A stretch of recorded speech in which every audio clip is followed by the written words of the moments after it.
Good evening, everybody, and welcome to FOJC Radio Sunday Night Live. It is our great honor to be with you this evening at the start of a new series, Looking Through the Stargate. This is something that Brian and I have been excited about. We've been studying into this quite a bit. We have a lot of stuff to talk about. And we are not recommending that people even watch this series for entertainment. And the way we're tackling this is that we're looking at it like it's a documentary. Now, I know a lot of people might think that, boy, this is just totally wacko. Well, that's for you to decide. But there have actually been whistleblowers that have claimed that this entire thing is a documentary. So we're going to be looking at it in that light. And as we do, the things that we have found amaze us. And I think it's going to amaze a lot of you. And I'm just so thankful, Brian. I know Brian has been for a long time talking about wanting to do this. And Brian, I'm really just excited and to be able to tear into this with you. David, I am super ecstatic to be here tonight. Welcome all walks of life at FOJC. David, this is going to be one of my, I know I'm the co-host of this, but man, we're going to be getting our, let's just say our popcorn ready, our coffee ready, and we're going to go full octane here tonight here on the Stargate looking through it. So I'm looking forward to it. I'm been watching this show for years. I have not finished the Stargate universe, but I've finished every single one of the other seasons. And guess what, folks? This is our first episode here, looking through the Stargate, brand new series, episode 1, invading our world, unmasking the children of the gods. But I can tell you this, me and Brother David laughed the other day. We said, well, there's 214 episodes of Stargate SG-1. And that's not including Stargate Atlantis and Stargate Universe. And Brother David said, hey, I don't even know if we'll be alive long enough to be able to do these decodes, but hey, we're going to do episode 1 tonight here looking through the glass, and we're going to try to tackle this thing and go into it in a deep, complex, comprehensive angle at it. Like Brother David said, I agree with you 100%, my friend. We are going to look at this as a documentary stance, and I'm super ecstatic. I said that before, but I'm super ecstatic and cannot wait to go down this rabbit trail with you, Brother David. But it's not really a rabbit trail. Is it fiction? Is it fact? What is it? I mean, there's so many things here. We're going to be taking a deep dive into this SG1 series. But my goodness, Brother David, there's so much here to divulge in and talk about what even the modern time here up into 2026 to really think about who are they, what is going on, and what diabolical things has happened throughout antiquity. So we're going to be pulling that all in. I'm super ecstatic about it tonight, Brother David. So I'm glad to be here. So everybody get your popcorn ready. And tonight, Sister Donna really has popcorn. I took her up some popcorn this evening, so she really does have popcorn. And we're just going to jump in and we're going to begin. And it's going to be quite a ride. It really is. And we're going to, as we do, we look at everything in light of the Word of God.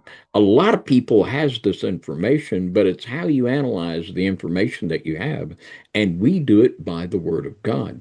We believe the Bible is the answer to all things, and as the Bible promises us that the Holy Spirit will teach us of all things, so we're expecting help from the Lord to get understanding from these issues. Now, in Hebrews chapter 11 and verse 5, is there a biblical basis for the concept of a Stargate? And in this series, there's literally a Stargate by which people go from one realm of reality to another, one world to another. You pick the word, one dimension to another.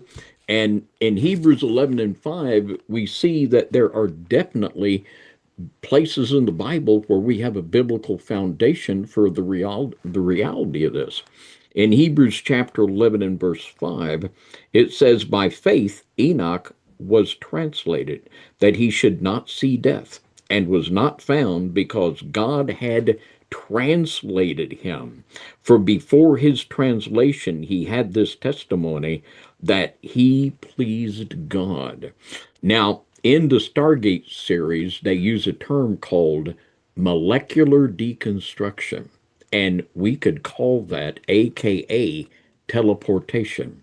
And as we not long ago were revisiting the Philadelphia experiment, I said, and I'm more convinced of it all along, that the whole basis of the Philadelphia experiment was that which was obvious, the teleportation, and that this whole time travel element got hung on to that as a psyop many years later. But in Acts chapter 8, the Lord doesn't have to have molecular deconstruction. In Acts chapter 8, verses 38 and 39, and he commanded the chariot to stand still, and they went down into the water, both Philip and the eunuch, and he baptized him. And when they were come up out of the water, the Spirit of the Lord caught away Philip, that the eunuch saw him no more, and he went on his way rejoicing. But Philip was found at Azotus, and passing through, he preached in all the cities till he came to Caesarea. So the Spirit of God just caught him up, and that's God's molecular deconstruction. And we have other examples we're going to look at, but there's nothing here. The whole concept that this series is based on, it is just an extremely biblical concept. And of course, it's being presented from the scientific slash sci-fi entertainment perspective. But we have every reason here, Brian, to see a solid biblical foundation to tackle and understand this.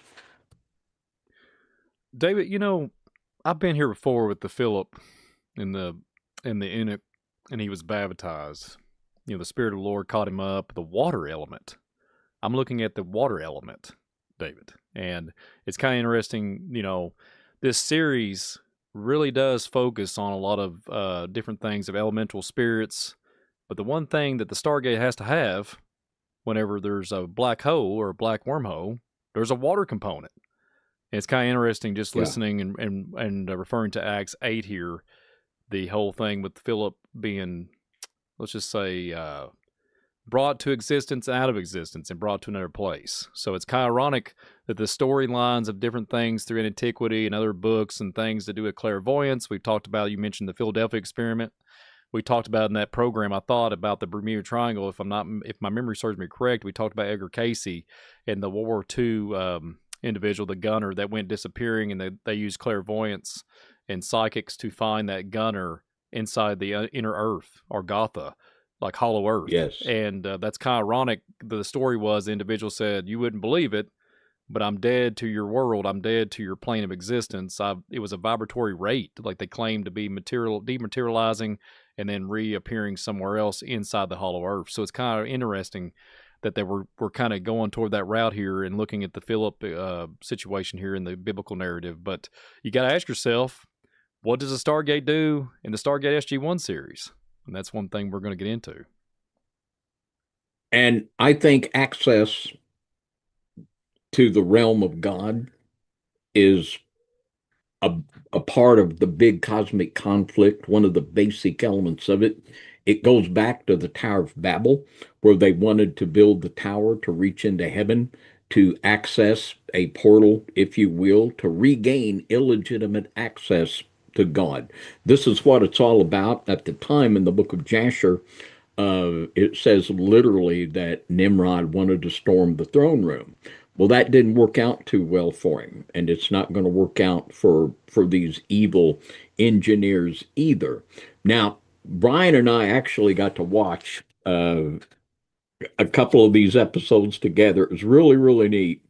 And something that he caught that is very, very significant, and Brian is going to show this to you on a slide, that when this Stargate began to fire up, there was things sucked into it before it came out. It was like whoo whoo, and what we see here is a whirlwind. And every time that I've seen thus far as I've watched, there's this whirlwind effect every time the Stargate's opened up. And we're going to give you some scriptures for that. And Brian, if you will, share that slide with the folks and explain this dynamic that runs through the movie when the Stargate opens. Well, the slide that you see on the screen here, this is a screenshot from the very first episode the Children of the Gods Part 1. And this is exactly the exact moment of when you have military personnel sitting there playing cards, and they just have this drape over top of the Stargate. Well, the lady, what's so interesting, we're going to be taking a deep dive into this. This woman is the one that sees it. She has the intuitiveness to see the drape, this big tarp, this big blanket over top of the Stargate starts to move. And she just thinks this wind. The guys are like, well, it might be the air conditioner or whatever. Just, mindless fools, I guess you could use that term. And they're just sitting there so fixated on the poker tournament or poker game. And little did they know something was getting ready to happen. And I got a few still shots here. I'll go back and forth. It's kind of interesting. You can see the drape like pull back. It like not sucks forward toward them. It does it first, but then it sucks back. It kind of goes back and forth. So there was many frames. We could sit here and probably showed you 30 or 40 frames. It would took a long time, but just these 2 frames, I started seeing it start a ripple effect and started taking the drapery and turning it and twisting it, and it would pull it back. Well, when I took a few frames and looked at it and slowed it down, it almost looks like something is interacting, not just the water stance. Here in a second, we're going to be talking about this wormhole engaging with the chevrons. But whenever I see it pop back and forth, it almost looks like an entity or something popping in and out. And when I was referring to earlier, when we was talking about Philip and Acts, all of a sudden, this drape goes back and forth, and then you hear the chevrons engage, and then you have a wormhole pop out, and you have water. It shoots forward and shoots back. So it's interesting how that all plays out. But the water element is what I want to focus on, because I'm thinking memory and thinking it's upright. That's what's so interesting about it. It's not pouring out. It's literally maintained into this Stargate. So I thought when I watched it and sat there and looked, here's the bridge, here's the drape going back and forth. So it's coming and going, so to speak. The pressure it's pulling forth wherever they're coming from and then coming back forth into this realm. And this is in Cheyenne Mountain, according to the account of the plot of the TV series SG-1. And we'll get into more about that here in a minute about Cheyenne Mountain. But David, I just really do think that there's all these men sitting at the table, and there's one woman, and we're going to focus on that here after a while. I don't want to get ahead of us, but this drape going back and forth, and it reminds me of the whirlwind, the angel of the whirlwind. And I thought there was maybe some principalities and wickedness, when we really relate back to the biblical narrative. There's something here that's interdimensional. That's where I'm at. I'm thinking interdimensional. It doesn't start to show manifesting until the water shows up, and then the creatures come through. These entities come through. So there's that water element again. Yeah, the fine detail of these things is phenomenal to me. They're not accidental, and it's just amazing. Well, let's look at some more scripture. Let's go to 1 Kings, and let's look at chapter 2, verse 11. And it came to pass, as they still went on and talked, that behold, there appeared a chariot of fire and horses of fire, and parted them both asunder. And Elijah went up by a whirlwind into heaven. And not only is the concept of a Stargate biblical, and of course, that's the pagan scientific term, but that such things exist is very biblical. And not only that, but associating the whirlwind with the Stargate. And in First Chronicles 28 and verse 18, it says, and for the altar of incense, refined gold by weight, and gold for the pattern of the chariot of the cherubims that spread out their wings and covered the ark of the covenant of the Lord. And it talks about literally the chariots of the cherubims being celestial beings, that they actually have chariots that they ride in. Well, that just opens up a lot of ideas also, doesn't it? And we see the whirlwind in Ezekiel chapter 1 and verse 4 and 5. And in the first chapter and the 10th chapter of Ezekiel, we see the cherubim, these heavenly creatures that literally bear the throne of God and bring the Lord down to appear unto the prophet Ezekiel. And let's read the text. I looked, and behold, a whirlwind came out of the north, a great cloud, and a fire enfolding itself, and a brightness was about it, and out of the midst thereof, as the color of amber, out of the midst of the fire. Also, out of the midst thereof came the likeness of four living creatures, and this was their appearance. They had the likeness of a man. And in the book of Ezekiel, chapter 1, it talks about the wheel within the wheel. Well, when the Stargate opens, we got the whirlwind, and then the wheel starts turning. The wheel starts turning, and this big gate, it will start spinning. And the detail of this is just absolutely phenomenal to me. And I think we just have, it just really gets me that we're onto something here.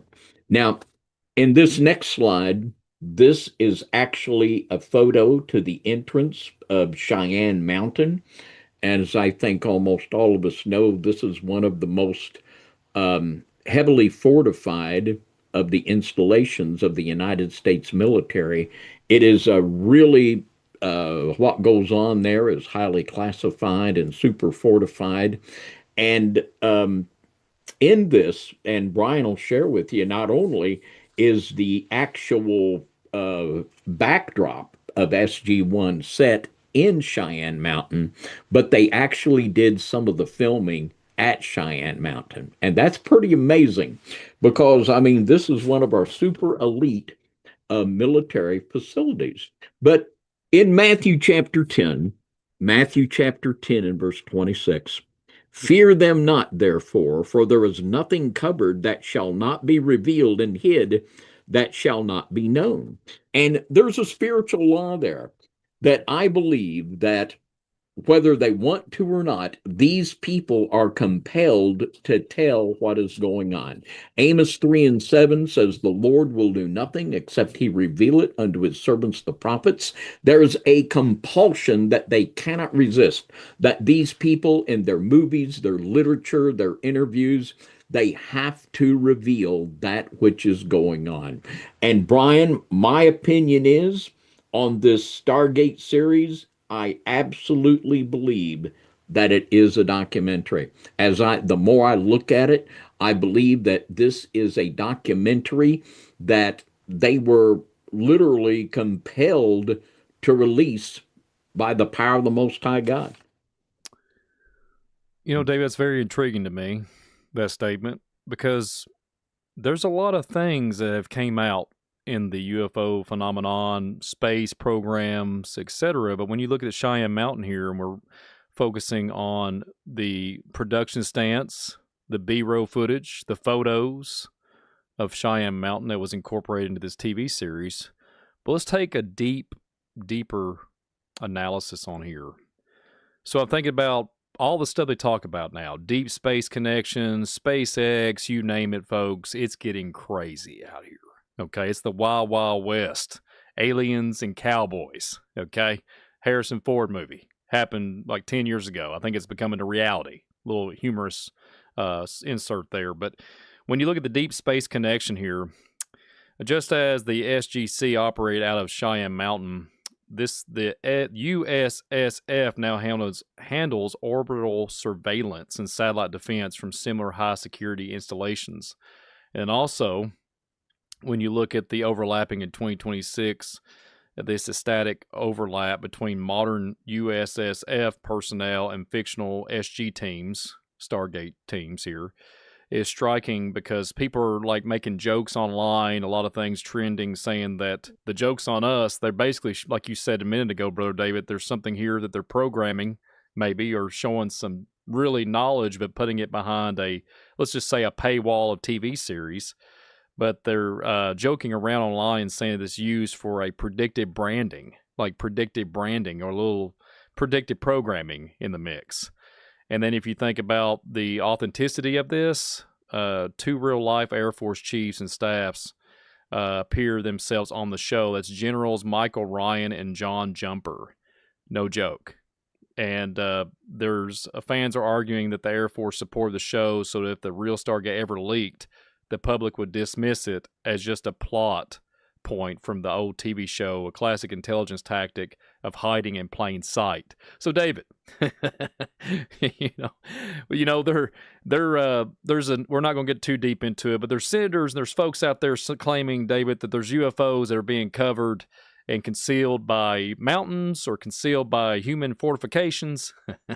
And you ask yourself, if they're talking about disclassified information, or excuse me, classified information that is a security risk to all nations, wonder what Cheyenne Mountain actually is holding. What do you think, David? Because we got something here literally hiding in plain sight, definitely. Well, as you said, there are United States congressmen, more than one, that are saying that our government and other governments know the location of what they call alien craft. And there is one that multiple congressmen have talked about, and they claim that a building has been built over top of it. Now, this is something that congressmen I know are relating from their classified briefings. And another really interesting little whistleblower event that took place. It's like Brian and I have been talking about this for a long time. We've been saying there's a satanic cult runs the world here, folks, and they're sacrificing children. And after the Epstein files, didn't sound near as wild to a lot of people as it did before. And we've been saying for a long time that these people at CERN and other places using the HARP technology, that one of the basic things they're trying to do is bring entities into this world and contact them. And I mean, they've said no less. The people at CERN, the people with the Lucifer telescope, one of the theories behind HARP, the ionospheric heater, is that literally this could burn a hole through the ionosphere that could open up a portal. Well, this week, that's right, folks, this week there's been a whistleblower come out that has accused Mr. Sam Altman of creating portals to bring demons into our world. And I guess, as they put it, aliens. But Brian, why don't you set this clip up for folks and share with them what we got here? One moment, and I will knock that out. One moment.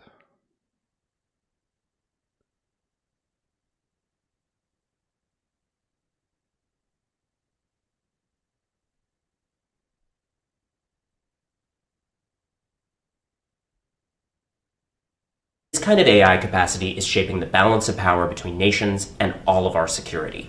One former OpenAI executive said, quote, "We're building portals from which we're genuinely summoning aliens. The portals currently exist in the United States and China, and Sam has added one in the Middle East. It's just like wildly important to get how scary that should be." This kind of AI capacity. Well, there you have it. What do you think about that, Brother David? It's pretty compelling. Pretty compelling. Well, and the first guy, and I can't even remember the fellow's name, but he was on Coast to Coast, and this has been several years ago, and he was in Las Vegas, and he would say, "I'm going to be on such and such street corner tomorrow at 11 o'clock, and I'm going to call in UFOs." And he'd do it. And orbs started appearing in the sky. And now on Mr. Luis Elizondo, he has said that he has this ability, Mr. Elizondo, and he says that many other people are now being able to summon in these crafts telepathically. And it makes a lot of sense, because what they're doing, they are spiritually communing with the fallen power. And they're able not only to commune, like communion a la Whitley Strieber, but they're able to enter into a relationship whereby these entities do their bidding and give them glory and make them appear to be very, very powerful.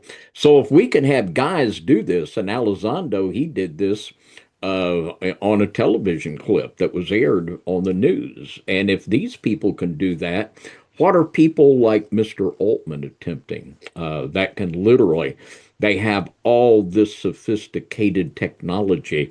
And I think that, you know, what is it, Brian? They're finally confessing. We've been saying for years they're trying to bring fallen entities through portals. Have they just give up and are confessing? Is that where we're at? That's what they're confessing, Brother David. And I even did a show today on my visual disturbance, relating back to Aleister Crowley and referring to, like, what if the occultist or the witchcraft or whatever's involved in it, the cauldron, to open these portals and doing this Amparancha, I think it's how you pronounce it, working in New York City back in the day in 1918. What happens if the person passes away? Is the portal open full bore here? Is it full, like, rank to bring in the gray aliens like Aleister Crowley talked about with the non-human intelligence? I think it was the IWAS, the AIWASS, IWAS, and then they claim to call him Lamb. So it's kind of strange. This is all tied to the gray phenomenon, and you look at this storyline of this SG-1, it relates to Egyptian gods, Egyptology, and going into the Gray Decree and the genetic altering. And what you just said a minute ago, David, is kind of got me a little bit floored here. So, in this TV series, Stargate and Stargate Atlantis, it's real heavy.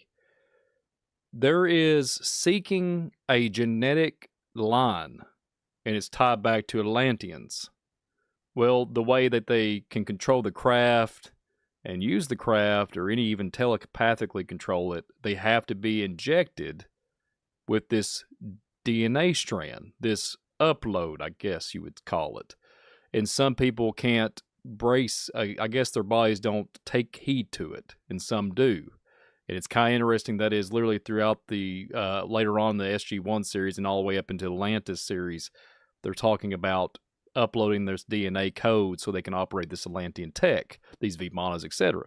So, did you know, David, you got the Sam Altman situation, you got these ancient portals using artificial intelligence, and I even said it a couple years ago, if you have a cultist and have all this witchcraft and sorcery back in the day, and however they're using it, using machinery, whatever it is, this old alchemy, divination, whatever, black magic, okay?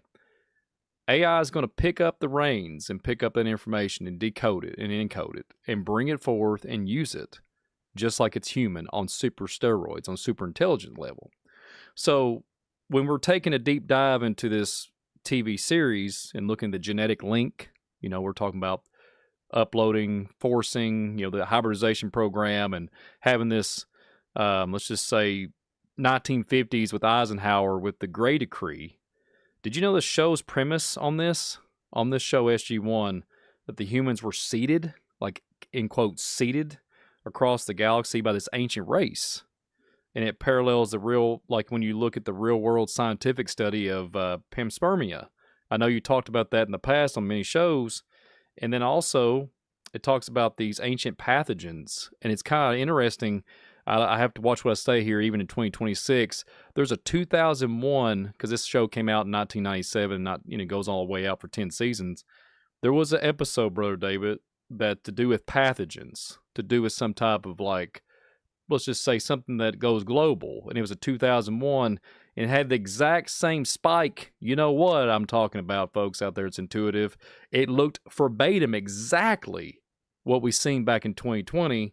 And back then they was talking about in that series relating to these aliens come and they had all this sacred knowledge and they looked like us, they talked like us, and they had this miraculous antidote to fix us. Okay, because there's this global, let's just say something happened that came to the Stargate. Mind you, it came to the Stargate.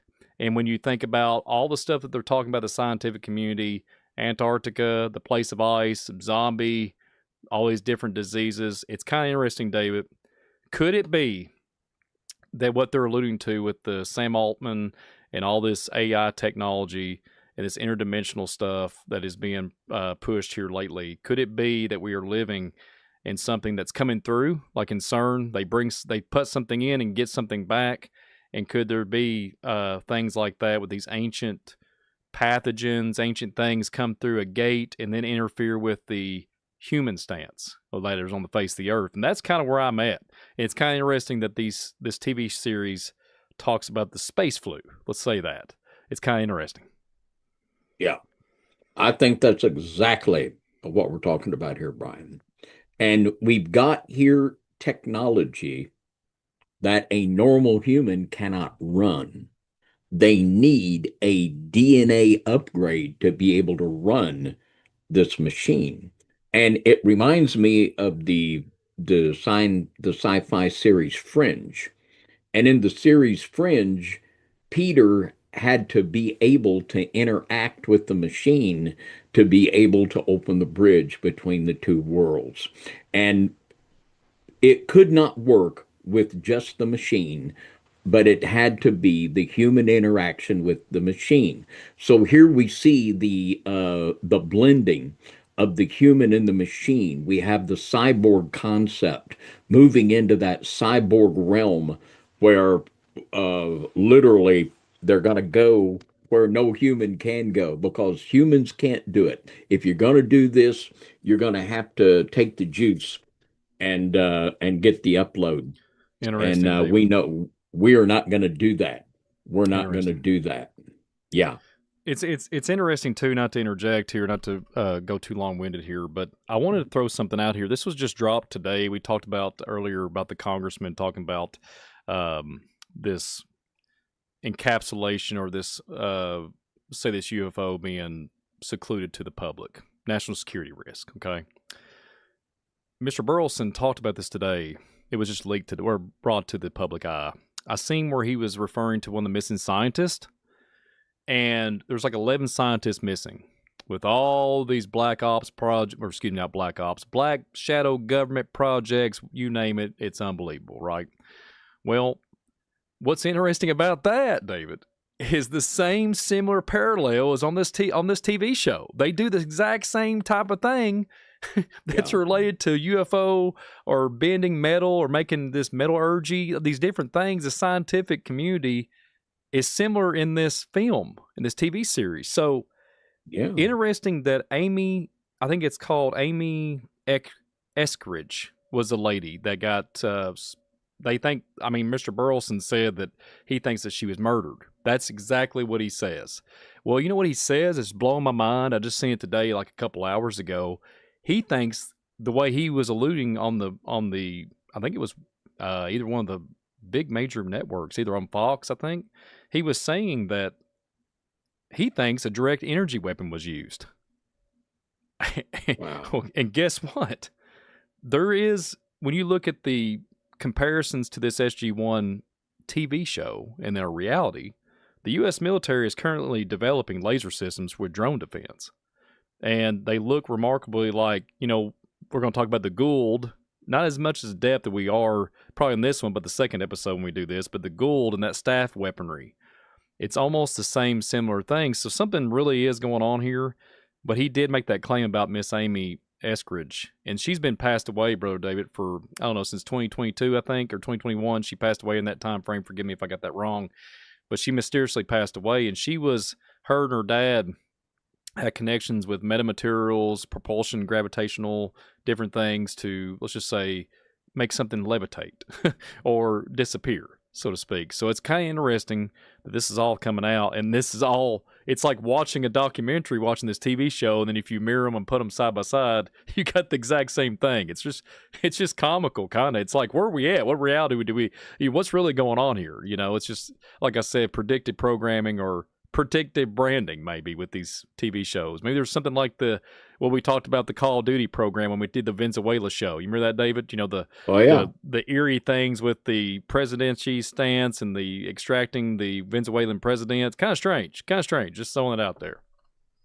Yeah, it is indeed. And 4 of these missing scientists have went missing in Albuquerque, New Mexico, out in the west, which isn't far from Cheyenne Mountain out there. Now, and this is why I believe that they're absolutely at Cheyenne Mountain, there in the depths of that facility, that there is a Stargate there, that there is who knows what there, recovered craft and who knows what.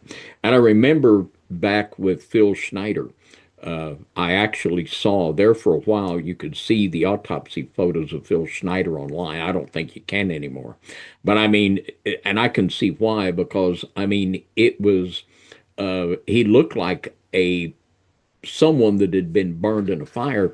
And I bet it was a direct energy weapon. Back then, that wasn't as common because that's been years ago, but it very much would fit the scenario the way Mr. Schneider's body looked if he had been taken out with a direct energy weapon. I could really believe that. Now, in this next slide, this is just one of the amazing uh, similarities, and we can't call them coincidences because I don't believe in coincidence.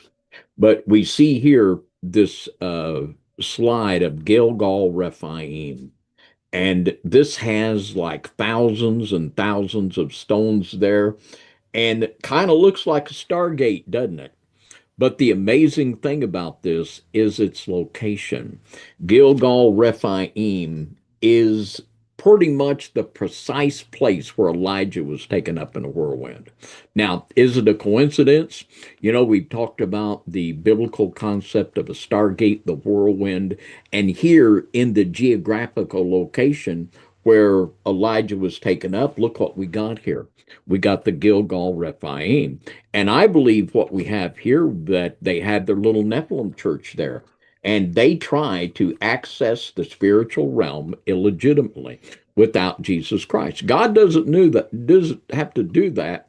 And I believe that sometimes you just gotta kind of preach them like you feel them.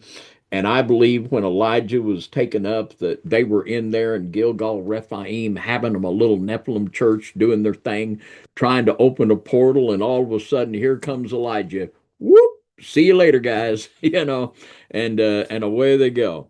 But it's not a coincidence. I mean, look at that. We're talking about the connection of the Stargate, the whirlwind, the portal, and we can see this right there in front of our eyes. David, you know, if my memory serves me correct on this, and the Hebrew name of this translates to the will of the giants, if I'm not Yes, mistaken. So yes, you're correct. let's have a little fun here. Okay.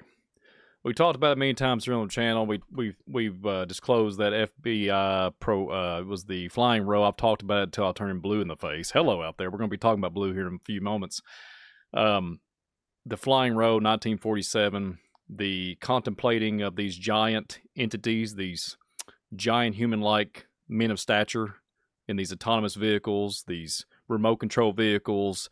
They're contemplating staying and hanging out in our realm of existence. That's what it says. And they're talking about they came from the Lakas and the Talas. And you look at that, it means referring to Sheol, or like a dark place, would, you know, resonates with hell. And when I think about that, and I think about the giant human-like, and you look at the whole thing, and it's not nothing talking about crashing. These things are like, hey, how you doing? We're here to contemplate and live here and maybe even set up shop. It really resonates with me when I look at the wheels of the giants here and really focus on what that is. And that document talks about the term I referred to earlier, vibratory rate, vibrating out of existence. If you take and shoot at them, they disintegrate and just change. The missiles or whatever type of weaponry that humans have, it just disintegrates and goes on. These things can go out of your peripheral, and poof, they're out of your vision. And it's just interesting to me. Do we have something like Sam Altman that he's looking at with superintelligence, AI mechanisms, and are we having this, communication like Aleister Crowley? Was he conjuring up and summoning demons? And are we looking at something here that is so ancient in antiquity, and that might be why there's things that pop in and out dimensionally? Maybe that's why there's certain secrets that get locked down, because the powers that be don't want to disclose that there's interdimensional capability all over the earth. What about that, David? And what if that's the case all around? And that's why when you look at the scriptures, it talks about, like we was talking about in Philip, and all these different supernatural things. And when you look at humans now and what we've been taught for like the last couple hundred years, that supernatural is not really a thing, and it's all just physical, and it's all just nonsense and theoretical, or just, not even real or figurative. And here we are in 2026 shouting to the rooftops that there's a lot more spiritual than there is physical. And I think here at Gilgal Raphaim that we're looking at something here on the spiritual and physical side, the land, this ring of giants, the wheels of giants that communicate interdimensionally with some kind of gateway. I really do think that, David. I think it's either something ancient Atlantean, the Lemurians, the ancients. You can even go the Anunnaki stand. I could probably go down some rabbit trails with this. That's where I'm at. I'm thinking Nephilim, UFOs, all of it tied to interdimensional. And not to go too long here, David, but I'll show it if you have time here, if you want to throw it in here. But Mrs. Luna, the White House representative, or America, she is popping off a lot of stuff online and talking about read this book. Well, guess what the book is, everybody? I'll show the book here for everybody on this, if I can pull it up. One moment. There it is. So Anna Paulina Luna is saying, read the book of Enoch. And if you look at that, Brother David, there's the insignia. She's got this imagery here on the one of the X. You see the Virgin, you see Miss Mary, Jesus's mother, and you see this depiction here. But the ironic thing of it is there's a little UFO in the back, and this is the 15th century Renaissance painting. In the very back, there's a UFO. And you've talked about this. I've talked about this many, many times. So it's almost like she's wearing this blue cloak. I want to mention this, David. Blue cloak on this imagery. So get you going. Going to get you going. And then you have this red and blue imagery, but you have this UFO, this Vimana in the background. So she's saying, read the book of Enoch. Well, there's many gates, and David's really well versed in the book of Enoch, way more than I am. I haven't read it all the way through, but I've read a lot of it and in fragments. When I look at the book of Enoch and I think about the gates and the portals, the watchers that taught mankind all these different diabolical things, and in some cases good things, a lot of high strangeness, a lot of things to do with defilement. You know, the defilement of the genome of the humans, the women, the sons of God, many with the daughters of men, Genesis 6 references. And you go back and not only did that, they defiled the bugs, the animals, the wildlife, and caused abominations. Well, it's just kind of interesting, David, that this imagery here in 15th century is depicting Mary and Jesus here, and you have the blue cloak and this UFO. What do you have to say about that, David? Do you think, let me ask you a question. This is really controversial online right now. A lot of people get really upset about this. Do you think Christians should read the book of Enoch? Well, I absolutely do. I love the book of Enoch. Taught through a whole bunch of it over in the series on Now You See TV, and I'm going to take it up again. You know, I'm gonna get back into teaching sequentially the book of Enoch, Lord willing, before too long. But we called this looking into the Stargate, and it looks to me, Brian, that there by Miss Luna, we're looking through the Stargate at Mary. And there Mary is inside the Stargate with the UFO behind her. It looks like we're looking through a Stargate right there. And it's wild to me that, we've been saying these things. We've been talking about the book of Enoch for a long time. I love the book of Enoch. The book of Enoch is not scripture, but I believe that the book of Enoch has been given to us as a gift of God to help us understand spiritual things in these last days. Now, I'm going to throw this at you, Brian. Over at Rephaim Gilgal, there's another thing that is very, very near to there, less than a quarter of a mile, and that is a huge serpent mound. Many of you are familiar, probably the most famous serpent mound is the one over in Hamilton County, Ohio, not that far from here. A stunning serpent mound. There's also one in Wisconsin. There's also one in Israel.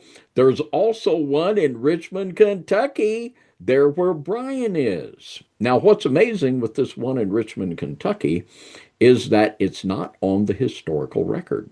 There's also an ancient Indian fort there that's not on the historical record. Now, if I was in charge of the Historical Society of Kentucky or Richmond, Kentucky, I would want to show people this tremendous piece of history, but they don't. They don't even put it on the historical record. Now, why would they want to cover it up? But let's just check a few boxes here. for Brother Brian. Number one, we have a serpent mound. Number two, we have many other mounds over there that very much depict Stargates. Number three, we have a military base with all kinds of rumors about all this stuff going on. So, Brian, what in the world do you got going on over there in Richmond, Kentucky? And if what we're talking about now is reality, could they be restricting this knowledge to the public to prevent someone from stumbling over these ancient Stargate secrets before they want it to be known publicly? I knew you had to go there, David. You had to go there, man. You had to go I mean, there. it's right in their face. It's right in their face, man. We got to go there. So, what is so stunning to me that in my research with this site that you're referring to, the folklore, the knowledge of that goes back through ancient times and even go back to the 1700s, you can look, and there was an individual that was really taking a lot of stuff as far as topography and soil samples, you name it. Lewis Collins, if I'm not mistaken.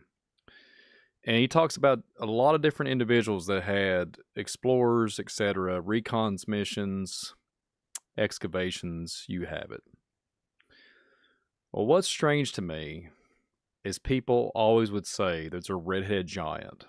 In this neck of the woods, there's a redhead giant. 6 fingers, 6 toes, you name it. It's like a folklore story of a kid book, like Jack and the Beanstalk. And what's bizarre is not too far from this site we're talking about, not that many yards really. There's a church. There's a church. And in the 70s, there was an ancient rock shelter, this large rock shelter. It got vandalized and it got tore down and burned up. Matter of fact, he's deceased now, but my dad told me about that. That's when this large rock shelter that everybody said that don't go to it, there's danger down there. There's some crazy man that's large and got red hair and he's a giant, right? There's always this like folklore. Obviously back in the 70s it wasn't there, but they was talking on the spiritual sense. I guess, Halloween parlor tricks, so to speak. But little did I know, David, that when you go in the aerial view of it and you look, and it's significantly, it's coming out of the ground, you can see a higher elevation, and it looks like a wore down serpent mound. We can call it a hinge. There was one right beside it that was completely tore down. They was using it for agriculture and like put up different structures, what have you. But what's interesting is there was special individuals that came and got the rocks. See, that's a whole nother that's a whole nother rabbit hole. We don't even have enough time to talk about it. The individuals that went and looked at the fortification or some of the rocks in the area said the rocks wasn't even geologically located around. They had to be brought in. So that's a whole nother rabbit hole of that. And then the other one that gets me, not too far from the mound that looks like serpent from an aerial view, you go down the road a little bit and you go look up on the high mountain and you can go look at the John Campbell account that he was 6'4", and they found an ancient cemetery of giants, large femurs, etc., the whole nine. Well, coincidentally, even when you go and take some more further complex research, in academia world, they had to choose a narrative. David, they found in the evidence of Egypt, China, Tartars, and I think even ancient, I think it was even Greek, different things, 10 different civilizations, if my memory serves me correct, evidence on this area in the high mountain. Tartars. I said Tartarian, right, folks? Everybody knows what the Tartarian Empire is or heard of it once upon a time. So all this evidence, they had to pick, and guess what they went? They went with the Native American culture, obviously. But all the ties with Squire Boone, Daniel Boone, all these ties into this site in that area. So it's very, like I said, astounding to me that it's not being really sought after and researched, and it's literally kind of locked down. You can inquire about it, but it's like you get pushback. And out of respect, yes, okay, but of the owners, cool, But I know for a fact that my family once roamed that land, and even my dad even tilled the ground down there, and didn't even know what he was on. He didn't even know where he's at, David. He didn't even know nothing about it. He was just tilling the ground, thought it was just, rock formations or some type of hill or high elevation. But David, with all that even more compelling, there's literally a creek that is lacking 1 mile to become a river. So it's just interesting to me that all these ties go back to the either serpent worship, something of a cosmological worship, and then you have the giant narrative once again. So the John Campbell story of him taking the whole skull and pulling it over his shoulders and all, that is being literally directly connected all throughout Kentucky literature. I mean, you can call it alternative history. You can call it whatever you want to call it. Mason County, I mean, all these counties all over Kentucky have some of the similar types of narratives. So a 6'4" man is taller than me, David, taller than you. And back then, he can take a whole skull and reach it over his shoulders and all. So we're looking at something of a higher stature, 12 to 15 foot. And I've got evidence on it, but it's all hush, hush, slipping under the rug. And it's locked down like SG-1 at Cheyenne Mountain. Amen. So, they're trying to cover up something. They're trying to hide something. And I think what we're talking about tonight could directly relate to that. In fact, I indeed believe we do, are talking about those very things.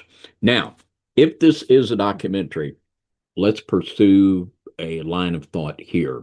When they go through the Stargate, they go to this planet called Abydos. Now, Abydos is a real place here on Earth. And Abydos is one of the most ancient cities in Egypt with some of the most fantastic ruins. Now, you can't make this up. In SG-1, the Stargate SG-1 series, they go through the Stargate to the planet Abydos. Here in Egypt, in the city of Abydos, there's a temple called the Temple of the Portal. You made that up. No, we didn't make that up. And here Brian is going to show you some pictures of this Temple of the Portal, and he's going to speak to that here. Well, David, when I sit here and look at this megalithic site, I'm over here going, okay, did we just take an ancient name and put it in a TV series and just kind of mix it up just for fun and, hey, just entertainment purposes? Well, did you know this portal, this gateway here you're referring to, the Stargate, this ancient place, what's interesting about it, Brother David, it was discovered in 1880, and they referred to it, like you said, the Portal Temple, because they believed it was a monumental entrance to a gateway to the royal cemeteries of Abydos. Well, to move on and make it even weirder about this purpose of this site, and I'm going to show some more inside, it was dedicated to Osiris. We all know the god of the afterlife, and it served as a waypoint of religious professions, and indicating that the place to honor the royal cult of Ramses II and then Seti. So we have these things here that are a mod podge of something that we've been alluding to this whole entire program. And I also want to throw in here, we're going to be talking about another site here in a second, but there's also granite and limestone in charge and involved in all this. It's inundated in here. So when you look at all this, you think about it, you think about this portal, this whole scenario. A lot of theorists and fringe topics and UFO, conspiracy folks are claiming that this is an ancient astronaut situation, like a gatekeeper or high-tech visitors or something to that level, that this temple has of secrets, and also referring to like maybe something of ancient knowledge, ancient machinery of some shape or form. So it's a little stunning, David, and I will say that there is some evidence too about some pink granite inundated, embedded in there too. So when I think about limestone, I think about Gilgal, what we just referred to. I think about the serpent mount that I've studied. There's always a significant amount of limestone in these megalithic sites here in the good old bluegrass state. So it's kind of interesting. Ancient Egypt has similar things and similar components. So riddle that one. So also they even claim that this site could be an interdimensional gateway to the underworld. So once again, referring back to Sheol, the Talas, or the Lakas. David, is there a connection here with the giants of old? Or is there a connection with hybridization creatures, humans that came literally descendants from the Book of Enoch, the hybridization entities? I think we got it. I think we got the whole nine, don't you, Brother David? I absolutely do. And we're going to go antediluvian here in just a moment. Now, in the Stargate SG-1 series, they talk repeatedly about the Egyptians burying the Stargate in ancient times. Now, is this real? Was there really a Stargate buried by the Egyptians in ancient times? Well, the Temple of the Portal, if you look at that, it's pretty much rubble. And that would be there's two real possibilities if we're looking at a documentary here where that Stargate would be, the one that was buried according to the series in ancient times. There at the Temple of the Portal, that might be a clue, huh?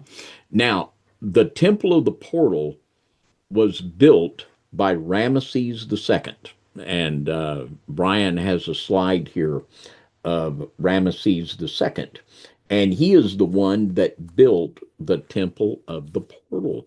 Now, would there have been anything to make us think that Ramesses would have been wanting to build a Stargate to escape something?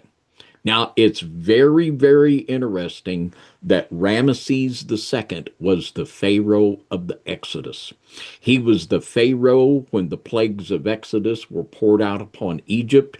And, Moses prophesied this. They had Jannes and Jambres were there withstanding Moses as they went head on. And of course, it was the serpent, wasn't it? They threw the rod down and it became a serpent or a gayol. Take your pick. And there could, Moses and was going at it. And, and he said, you either let my people go or you're going to be overtaken by these things. And could it be that Ramesses was looking for a way of escape? It's it's not that totally far-fetched. And the idea that many people have, which we've rejected many times, is that these ancient people were just a bunch of dumb dummies that didn't know anything. And if you look at the things that these people built, it's you can't do it now. So if these people were so stupid, how come they could build stuff we can't build today? There's a lot of problems with that. But this really goes into the wheelhouse of the work of Immanuel Velikovsky, which I have quoted repeatedly down through the years, a fascinating writer. And his book, Worlds in Collision, he talks about that at the time of the Exodus, not only were there calamities in Egypt, but all over the earth. And on page 104, he writes this, and he writes about China.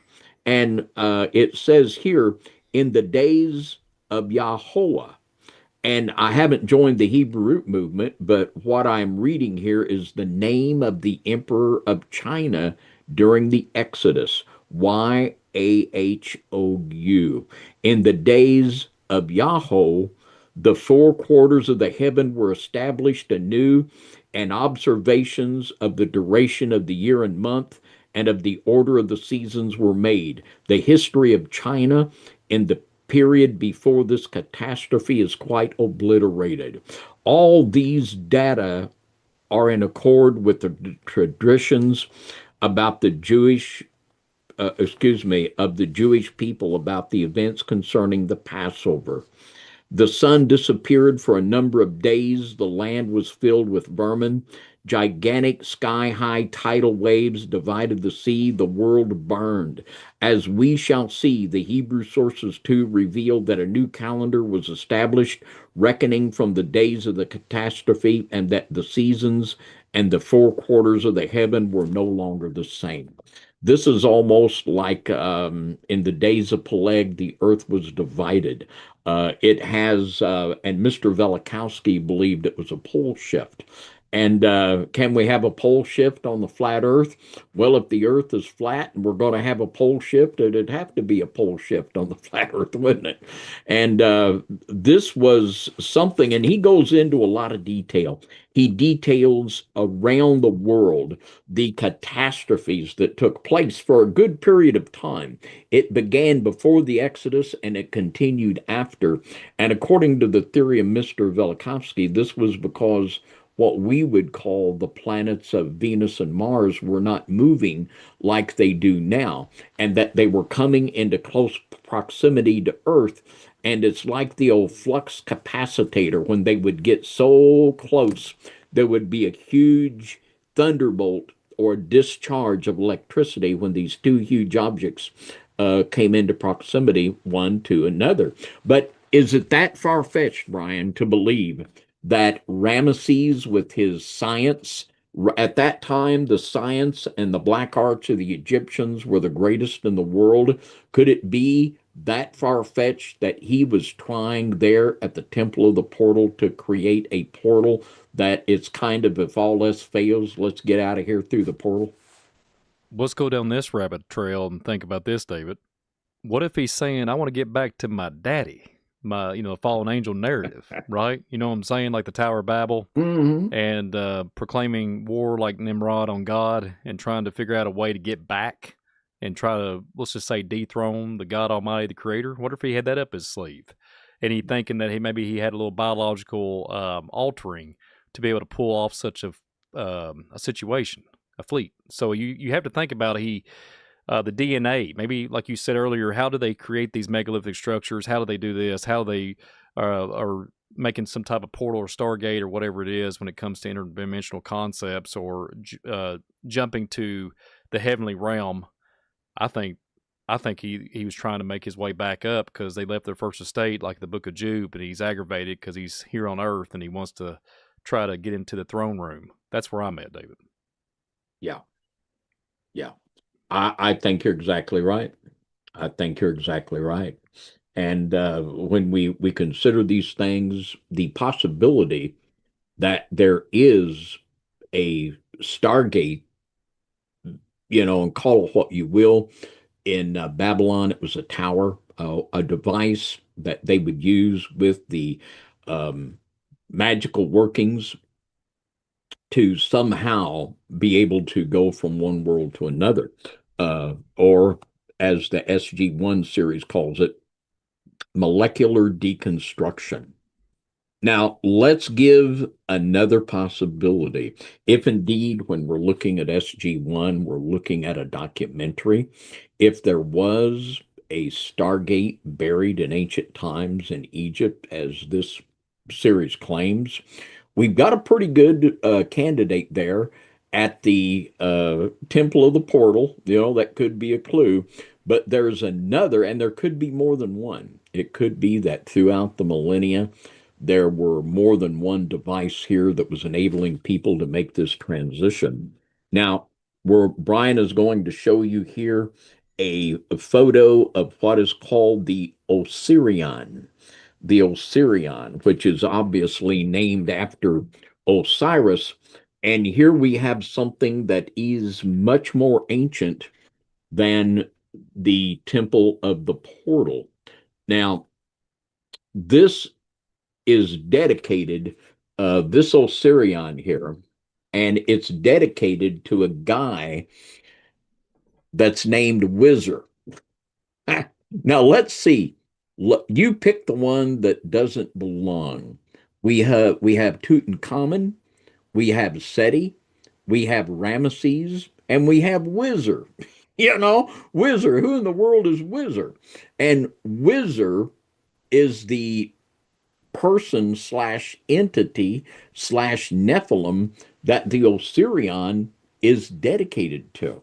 Now, we'll read a little bit about this. This is from a book entitled The Land of Osiris by Stephen Meller. And it says here, I'll read a little bit on page 186. Very compelling stuff. It says the relief at the Temple of Abydos are beautiful examples of ancient raised relief, much older than the 1250 BC date assigned to them. Abydos was an ancient site dedicated to Whizzer. Now, that's not wizard, that's Whizzer, Wizzer. And Whizzer and the Perba was erected to the netter, not to any one king. The reliefs of Whizzer at Abydos show him with blue skin. Now, this is a big red flag that Brian's going to be talking about. It says not green or black as mentioned by other authors, but blue skin. Clearly, this is identifying Whizzer with Ptah and Sirius, not Orion. Hakim dates the temple at Abydos as being thousands of years earlier than the so-called pyramid text in the Pyramid of Wanis at Saqqara. A short distance from the Temple of Osiris at Abydos is an even older Perba known as the Osirion, which we just saw some photos of. Also dedicated to Whizzer. This structure, only in ruins, is some 50 feet lower than the aforementioned temple, but amazingly is dated to the same time period by Egyptologists, which shows us this is a big porky. Anyone with common sense knows if this is 50 feet lower in the ruins, it's a whole lot older. One does not need a PhD in archaeology to logically assume if a structure is located some 50 feet or more lower than another structure without any naturally raised hills or cliffs present, then the lower structure must be from an earlier archaeological layer and therefore be older than the first.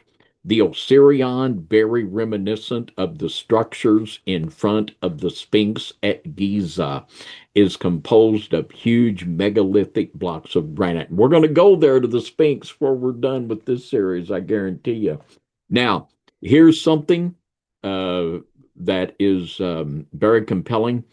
He says, in respect to his Orion theory, another concept that Robert Bauval and others use is that of Tep Zepi, translated by them as the first time. The term is referred to as Tep Zepi in Bauval's first book, The Zep Tepi. In his second book on the subject with Graham Hancock, Bauval sees the term relating to the time of Whizzer and connecting this to his Orion theory and places the date around 10,000 BC. So the bottom line here, what we have, according to Mr. Bauval and Mr. Hancock, two gentlemen very studied on these ancient megalithic sites, that this Whizzer that the Osirion is dedicated to is an antediluvian character. That this is, and in the Zep Tepi, this is their word for that antediluvian period. Do we have here, Brian, a bridge to the antediluvian world, something that perhaps there was something buried here, just like SG1 says, that was even used in this bridge between the antediluvian or Zep Tepi time and ours? David, this Osirion location, okay, and now the Land of Osiris here, the book that you just referred to and read. This Whizzer guy, the blue skin got me. The blue skin is compelling. If anybody was around when me and Brother David was asked to be at SpiracyCon this last summer, I presented material that I've never presented anywhere but at that conference. Now, I talked about the blue being, and that's really hitting home for me. Very strange dream, very vivid, very interesting. Not just one time, but twice in two different scenarios. A dream, or I guess, I was completely asleep, but it felt real to me, a blue being. So I know a whole lot of folks out there. I think Mr. Wilcox talks about the blue being. I think about the Draconians, etc. But this wizard and this gate portal, this whole concept of what we're talking about here, David, this is going to be interesting. You're going to like this. Did you know that the Ozorion, I always butcher it, but that there's Ozirion location, there's features colossal red granite pillars. Just think about what I just said, David. Some weighing up to 100 tons, and they was transported from Aswan over 500 miles away. Once again, transported to a strategic location, like I alluded to earlier with the serpent mound here in my local area.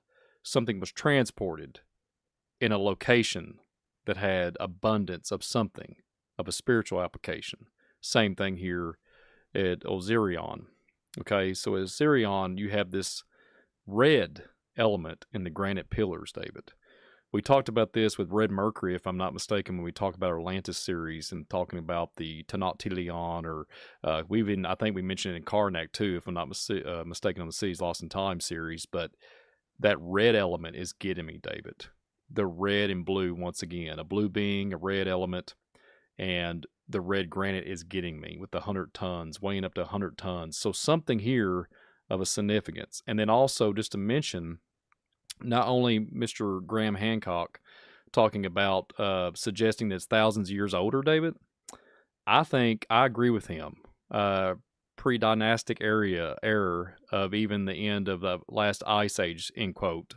And I think this location, because it's lower, significantly lower, and than the rest of the temple complex. So much of that for Seti would have to change the L-shaped layout for his own temple to avoid it. Like, he had to change it because it was already pre-existing. So I agree with you, David, and agree with Mr. Hancock. I really do think, and even in this book here, The Land of Osiris, this location was already pre-existing. And they just put, trying to reestablish another formation or land or whatever it is structurally. So that's where I'm at. I think the interesting part is we talked about red mercury, if I'm not mistaken on that.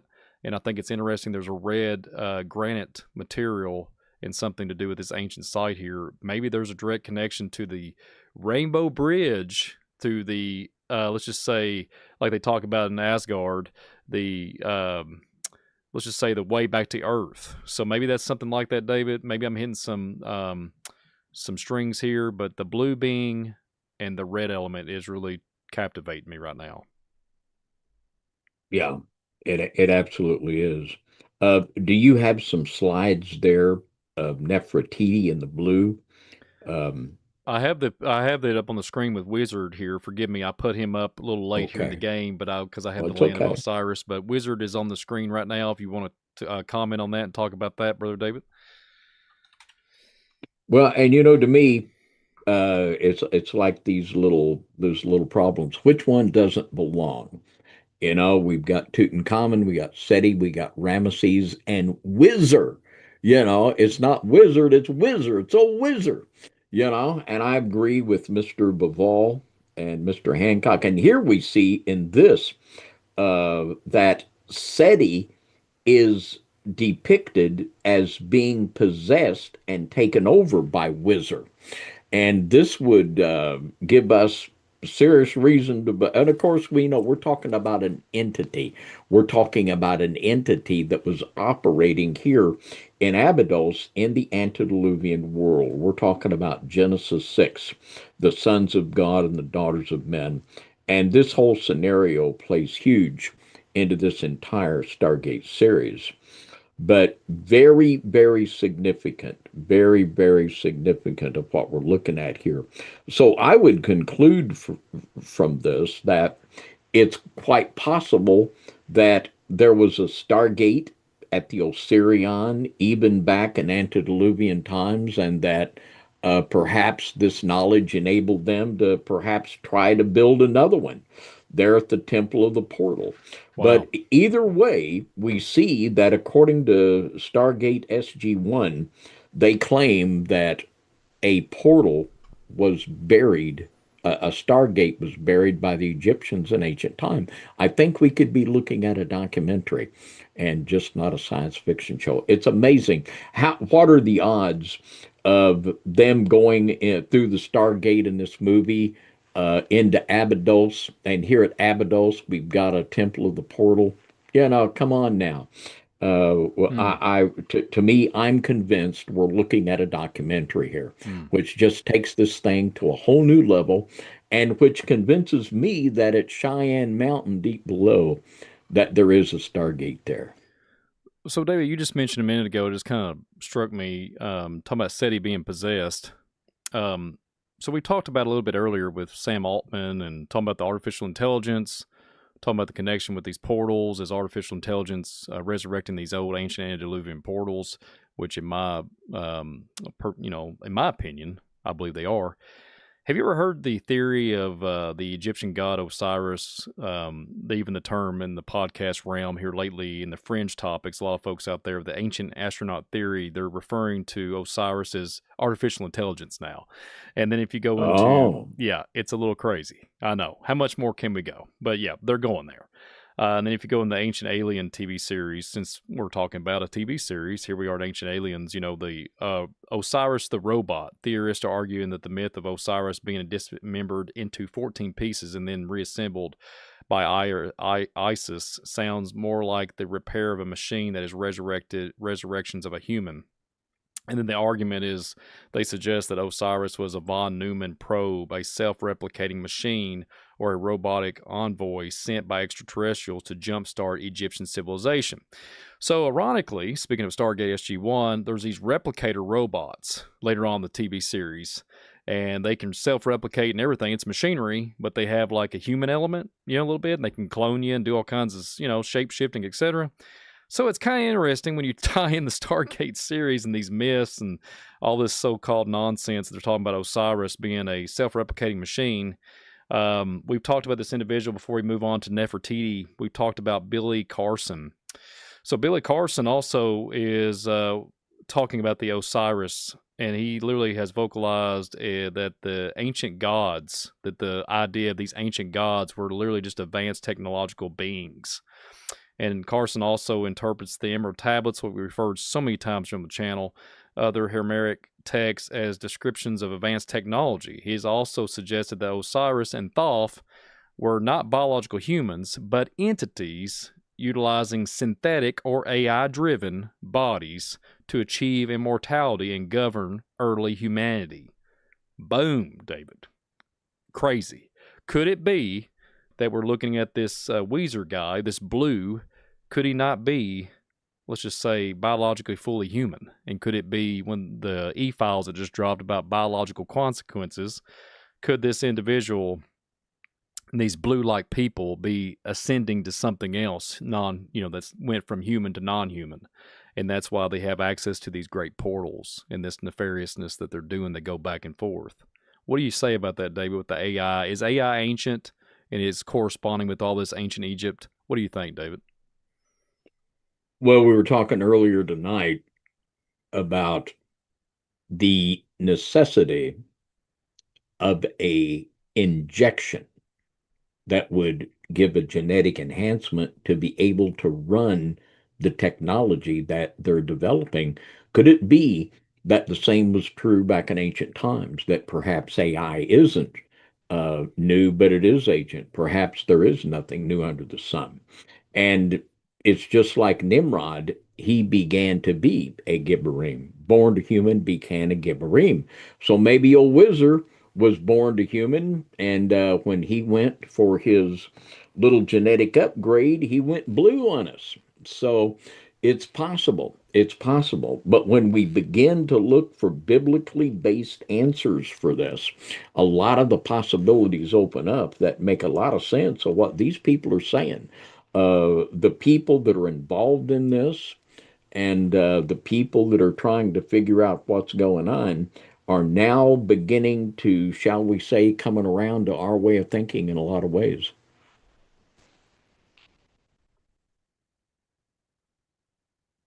All right. Well, we'll take a look here at Nefertiti and these images. There was just so much blue around Nefertiti. And this color blue is just a reoccurring theme in Egyptology. We see it here at Abydos, associated with Wizard, who is this mysterious entity that took over the Pharaoh Seti. And here we see Nefertiti, the wife of Tutankhamun, and we see this blue that is associated with her in that and in the jewelry and in so many, many, many things. Now, something that is always associated with this is mind control. Now, Brian is going to show you a slide where in Stargate 1, it is depicting mind control and how it's accomplished. And Brian, if you will, why don't you show the folks those slide, that photo, and set it up for them, if you will. Real quick, Brother David, I'm sorry to interject, but may I No, don't be. can I Yes, comment more sir, on the please. Nefertiti here? Oh, absolutely. Speaking of mind control, and earlier, we was talking about Ramses having the capability, like, was he trying to depict or communicate with his, let's just say, getting back to the throne room? And when I think about this blue, okay, it's a rarity in Nefertiti's day, okay? It's a rarity. And the term, I think it's called artiru. Artiru. That's the best I could do with my Kentucky accent. Artiru represents the heavens. Okay, the concept of creation and rebirth, and also blue was symbolized as life-giving properties of water and the infinite nature of the sky. Okay, Nefertiti was famously linked to this color with the feature of this iconic bust, which features a tail like flat top crown painted in vibrant blue. So, deified, right? That's what I keep thinking, a deified, and something to do with this Egyptian blue, right? It was a rarity. They had to have the artisans, and there was a special passing down through this royal, we can call them scientists, artists, artistry, or whatever you want to call it, chemists. These artisans had a special ability that was passed down to signify maybe blue where they came from, like it was a royalty, right? And I was thinking about godlike figure, maybe. And when I think about maybe, just maybe, Nefertiti knew something, and just maybe the producers and everything knew something too. That's why they used the colored water in the Stargate. Think about that. Communicate with the heavens. Yeah, You kind of get where yeah. I'm going here. So it's kind of interesting how this is all playing out. So when you think of the Artiru, the representation of the heavens, technically, if you think about this on the huge spectrum of things, here we go with the open-minded conversation. If they're controlling the gateways on the surface of the earth, we just did something a couple weeks ago, Brother Dave. I'll never forget it. The Nag Hammadi codices talking about the deep, the water, the deep. Yes. What if they're bringing the waters of the deep onto the surface of the earth dwellers? And this is where the AI mechanisms, the AI data centers, and the AI portals, ancient antediluvian portals, and once again, the waters of the deep will come, representation of the heavens, heavenly realm, the blue symmetry. And maybe that's what Nefertiti and all them guys was doing back there in ancient Egypt. And maybe that's why it was a royalty stance. And this is all hypothetical. And a little bit, there's a bunch of facts here, but it's all speculative in the way that I'm presenting it. But what do you think about that, David? This royalty, godlike, or this representation in Stargate with the blue imagery in the waters? Could that be they're bringing forth the waters of the deep onto the face of the earth? Could it be that there's a beast about to arise out of the sea? Could it be, as Ezekiel speaks, that Pharaoh is the great dragon in the midst of the river? Um, What I want to know is, did Nefertiti paint her roof blue? That's what I want to know. Um, and here again, we have this strange association of the color blue with the direct energy weapons. Why is it that color stops direct energy weapons? I don't know. But I know we've got a lot of coincidences here. And the more that we deep dive into this, and the more we see these similarities, the more these dots begin to connect, the more questions we ask, and the more it begins to make sense. All right. Well, do we want to go on and talk about Raw a little bit here, or do we want to shut it down? Do you want to? Okay. All right. Well, go ahead here. If y'all want us to go on a bit here, we'll just pop on here for a bit.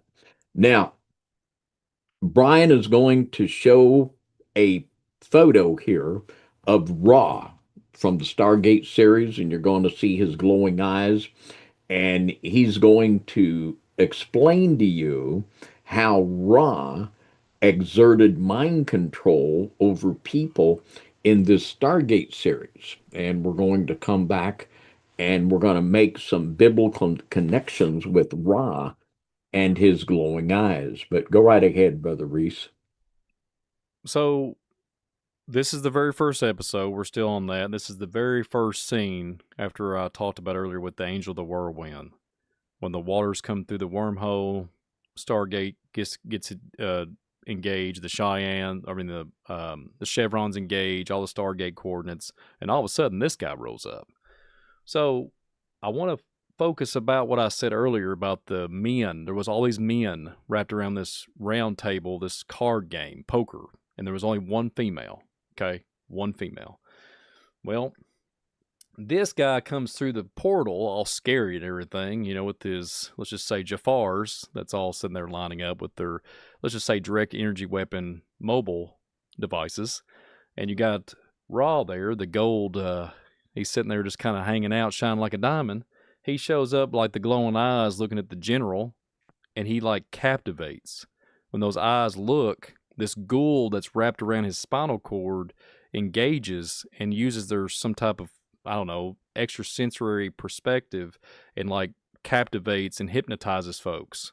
Well, also, what they do, speaking of the woman, they don't go after the men in this scene when they come to the Stargate. They go after the woman. So, the first thing they do before they come to the gate, they have this orb they throw in, and it's like a, let's just say, maybe like the equivalent of tear gas or something. There's a frequency pulse, and it kind of knocks everybody out. And, they are miscombobulated. How about that? Discombobulator, the technology that we have in America now. That's an actual terminology. But the woman, there's this hand where he grabs her and then literally sedates her with her pineal gland. Like the forehead literally captivates her, and all of a sudden they grab her, extract her. They don't kill her. They don't hurt her. They don't put anything on her, hurt her, anything. The Jafar is trying to protect her. There's gunfights and everything, and these Jafar are shooting their plasma direct energy weapons up against the military, and the guys are shooting with machine guns, etc. Anything they can throw at it, it's not working. They grab her, captivate her, take her through, and guess what? She's being beguiled. Think about it. And what they do, they extract women. These Gould extract women. So guess what?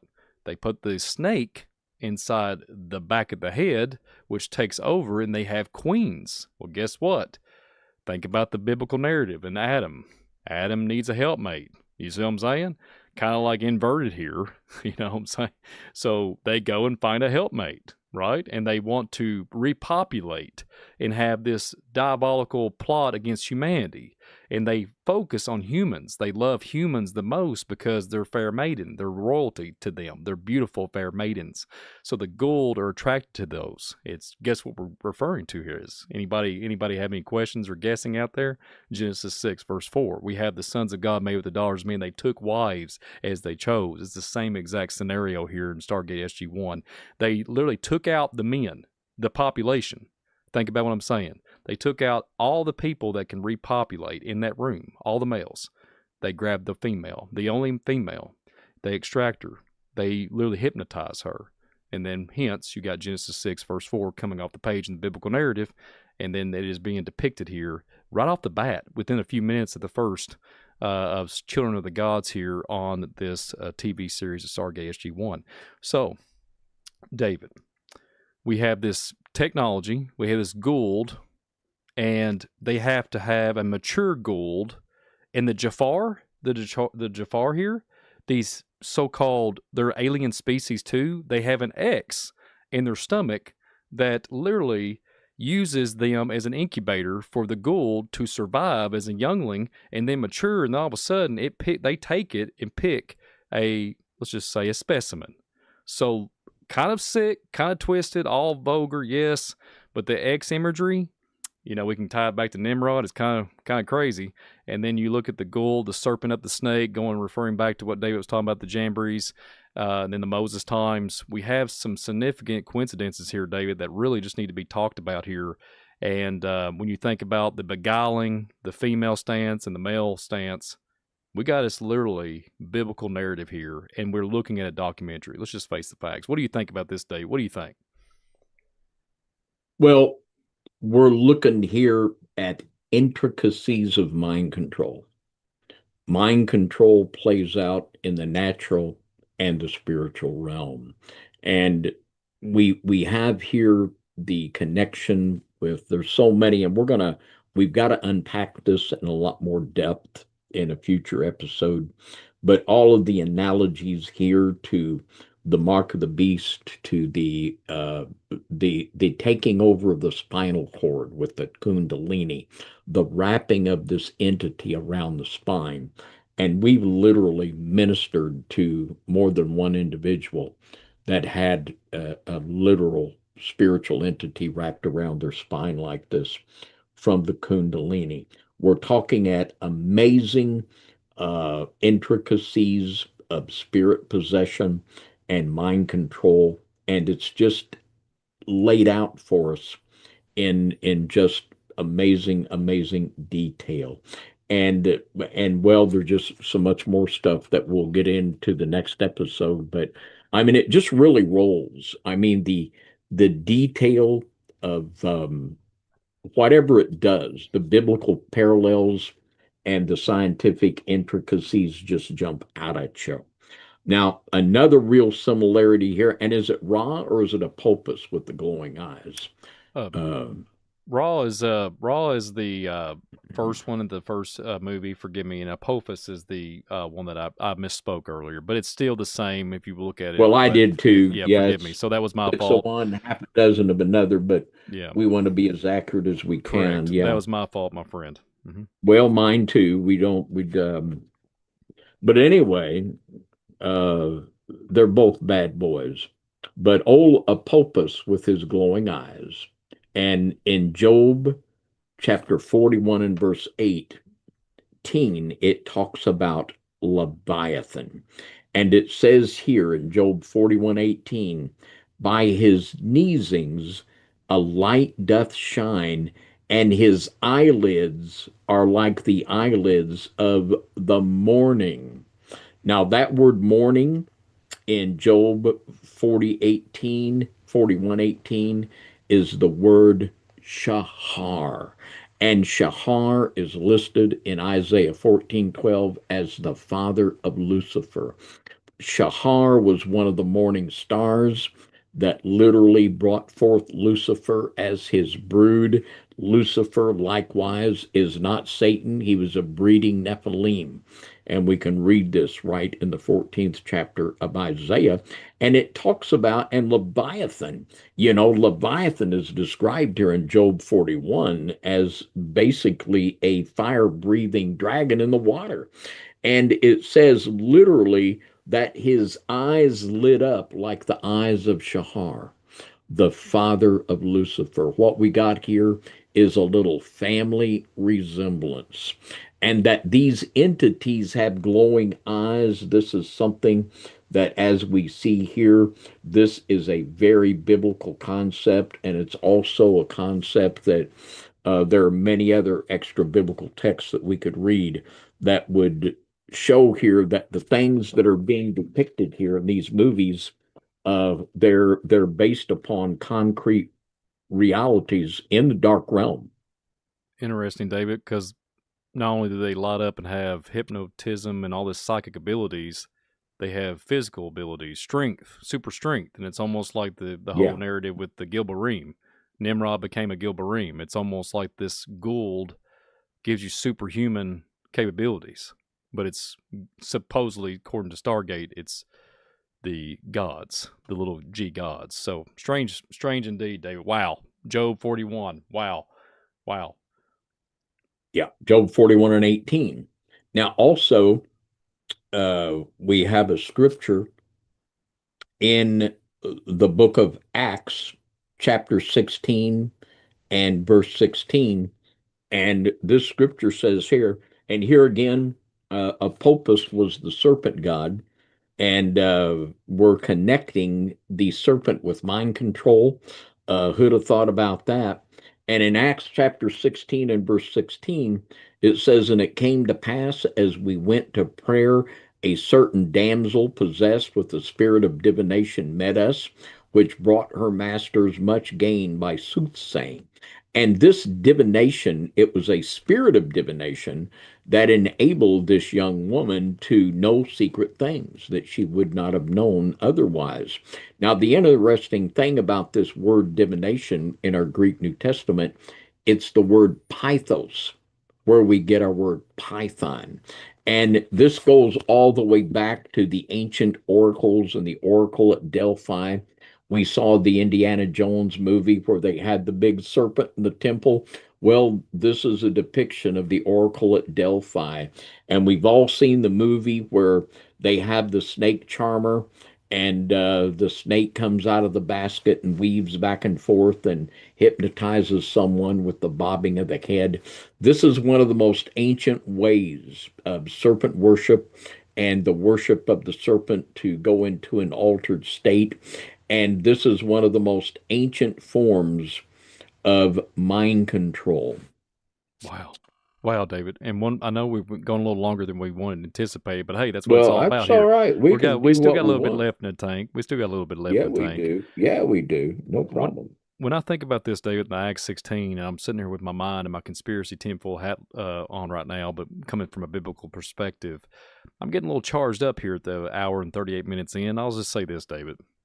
All right. You got the Goulds, the snakes, snake worship. The Goulds have to be contained in this like incubator with this water. Have you seen that? There's some of those other seasons of Stargate SG-1 that the gods would incubate. They would actually, let's just say, move past the Jafar and use an incubator concept, an incubator situation. And there's a special water that they have to have them in. And so this is a whole nother rabbit hole for a whole nother broadcast. But once again, the marine life, the ancient antiquity, Noah 2.0. Think about what I'm saying. The waters above and the waters below literally decimated the flesh on the face of the earth in Noah's time. And the great ape was in the ark. But the aqua life, let's just face it, could survive. So think about what we're saying here. Like I alluded to earlier, bringing forth the portals, the ancient gateways, close to water streams, mind you.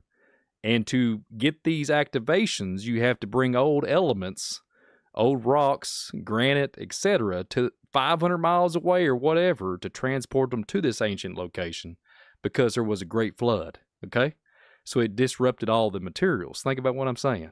It's, so we have a disruption of geological stance and everything's shifting. Things are changing. And then people are bringing forth back this ancient antiquity, even in this film. But this is what I think is happening in real life as we speak here in 2026. Strange times. But David, speaking of Acts 16, would you like to talk about the Rainbow Bridge and the concept of the bridging with the Stargate? Yes, absolutely. And before we do that, we've got more to talk about. We got to talk about that bridge, and we've got several other slides we're going to go through before we wrap up this evening. But what we're going to do right now, I'm going to ask all of you that if you appreciate this type of broadcasting, if this is a blessing to you, hit that like button. Let's do a little Carrico crush. And on the count of three, if you would hit that like button, 1, 2, 3, boom. Hit that like button to help us with this broadcast. If you have not subscribed to Visual Disturbance, please do so. If you have not subscribed to FOJC Radio Underground Church YouTube channel, please do so. It will help us to be able to get out this type of information. And it's all about the gospel. How can you listen to this and not want to draw close to Christ? And anyone out there that is caught up in this last days craziness, right now, you can repent and believe the gospel.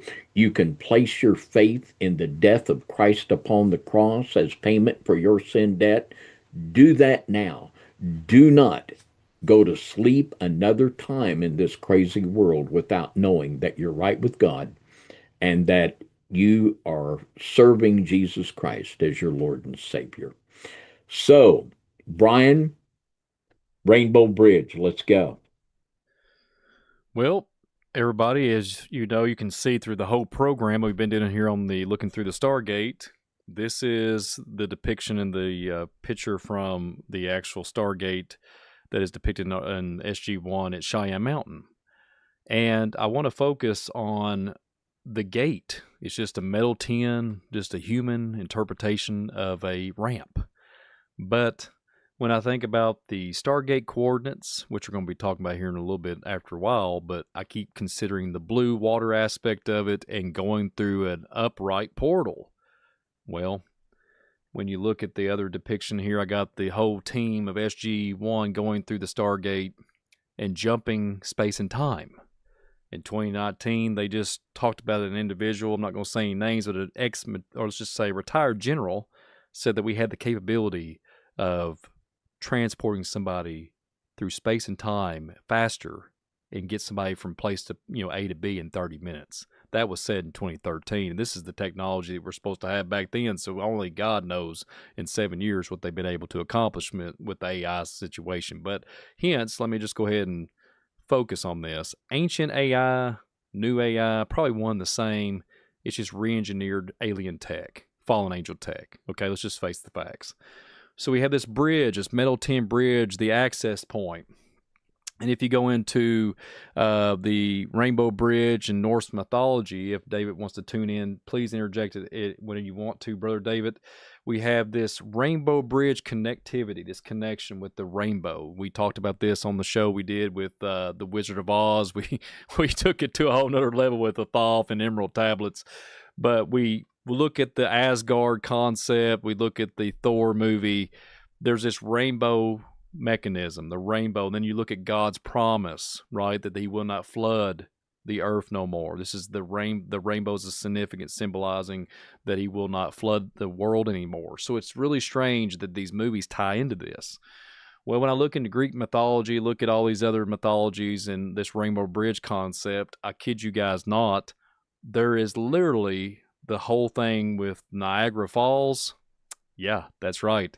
Here, not too far from Kentucky, we go to Niagara Falls. There's terminology talking about the Rainbow Bridge. Well, a gateway, a portal, somewhere to the higher levels of the underworld and the upper world.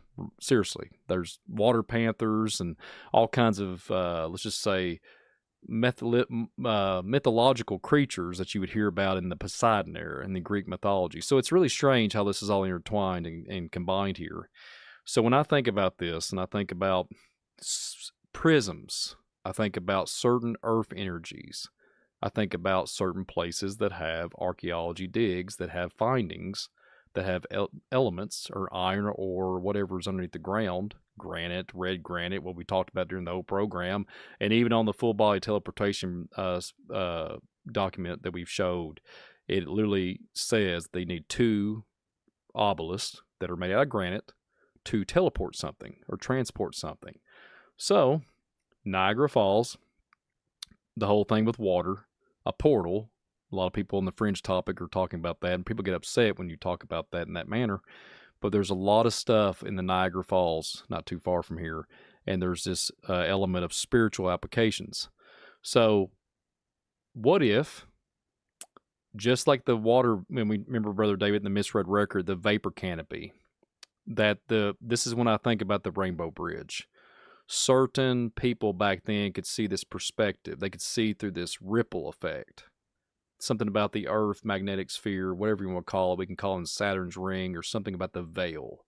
This vapor canopy showing some type of light spectrum. Okay. Well, it's seen entities. Well, guess what? When Aleister Crowley is conjuring up with medallions and doing all this nefarious things and using black arts, he literally, inadvertently, or did for no reason, or maybe like he claimed that it was accidental, summoned a entity named Lamb.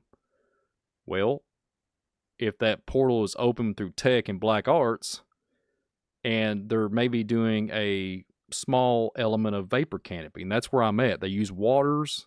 I said waters. They use water and replicating something on a smaller scale and divination and all this witchcraft and black arts, warlockism, whatever it is, and altering the elements. And that's what quantum computing can do, is what they're saying.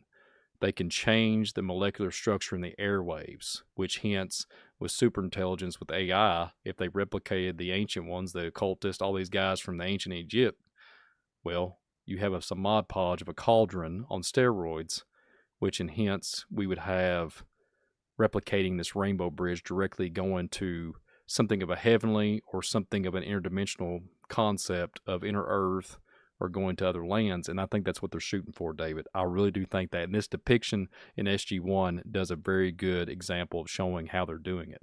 That's the best I can explain it. That's a little bit of crash course there, but what's your take, David, on the Rainbow Bridge?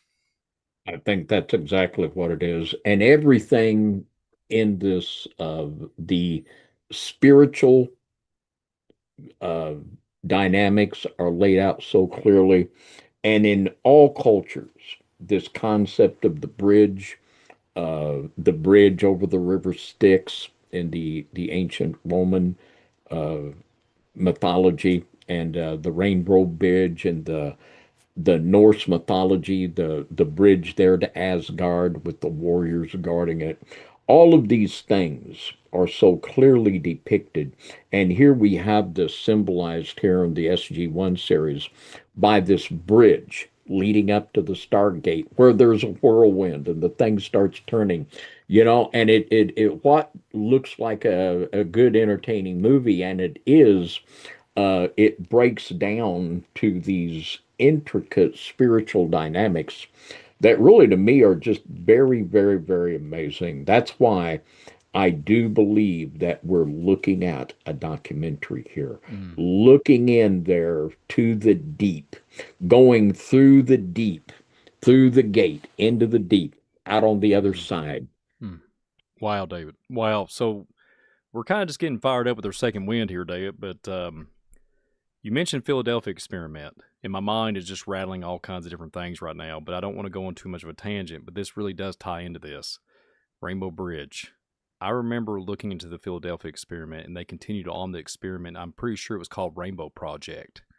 So, coincidence? Why would you call it Rainbow Project? I've even heard in the Grand Canyon, which is they find Egyptology, they find artifacts from Egypt and everything in the Grand Canyon. And I even heard that it was some type of rainbow path or rainbow, almost a rainbow bridge kind of concept too. The wordplay was very similar to the Rainbow Bridge, in quote. So Philadelphia experiment, Rainbow Project, David Navy, we got all these in Stargate SG1, all this collaboration with all kinds of different agencies. Oh my goodness. So are we literally hinting around with predictive programming is what I'm saying. And why is there always this direct tie to rainbow? And I think, like I said earlier, vapor canopy and shifting, like you're saying, shifting through something, changing something, and hence you have to change yourself to be able to present. You have to be able to do this, to be able to get to this level, the Gilberine status, to biologically alter yourself to on a genetic level, to be able to take on these fields. Let's just face it, magnetic fields or whatever happens when you break down dematerializing and coming back into existence. There has to be something to it. And I think it's what they're getting ready to disclose with all this disclosure stuff. Yeah. There's a scene there in Stargate where they're looking at a star map and they're saying The Stargates are in different places now. They're trying to find them, and they say the heavens have changed. Well, this is exactly the contention of Mr. Velikowski, that the the heavens changed. And here again, we could bring in the book of Enoch, where it talks about how that the heavenly luminaries, that some of them are physical objects that are being moved by angels, and that there will be a rebellion, and that the objects will not move in the normal way in the last days. This is something we've referred to as the cosmic boogie woogie, and it is just all there. And something else that it is just it's fun. It is fun and it is entertaining. And there's these little things that a lot of times you don't pick it up until you watch it a second time. But there's a couple references here to other sci-fi series that are just really kind of cool. And when this lady comes in, Captain Carter is her name, and she is the female officer in SG-1. And when she comes in, uh, the general at his desk, he says, "Now Carter is the expert on the Stargate. Carter's the expert of the Stargate." And of course, this kicks us back, sci-fi fans, back to the X-Files when Chris Carter, the truth is out there somewhere. And he kind of began well, I can't say he started it, but I think that X-Files was probably our first TV series with predictive programming, and then the three big trifecta would be the Stargate series and Fringe. But truly, Chris Carter was the founder of X-Files, and the one that really kicked this genre off as far as television series. And then we have the general at his desk here, and then the general says, "Where's Captain Kirk?" And I don't think there's any more mention of Captain Kirk, I don't know, throughout the whole thing. But where's Captain Kirk? Well, and of course, this is our reference to the one and only Mr. William Shatner of Star Trek. So these little jewels there, that they're connecting themselves with this bigger genre of this predictive programming sci-fi. They see themselves as right in the middle of it, and indeed they really are. And they're doing more than just entertaining. I believe they're documenting. Wow, David. And here we are decoding this episode 1, and you talking about Mrs. Carter. It just came to me, man. Talking about sci-fi movies, all that, the 80s, the 90s. Her name was Samantha Carter. Well, SC. Terminator, her name was Sarah Connor. Portals and time travel and robotics and synthetic androids, all this stuff.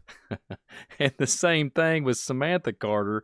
She has a run-in with the replicators, and we can talk about that later on down the road, but all this technology, and she's well versed on the Stargate.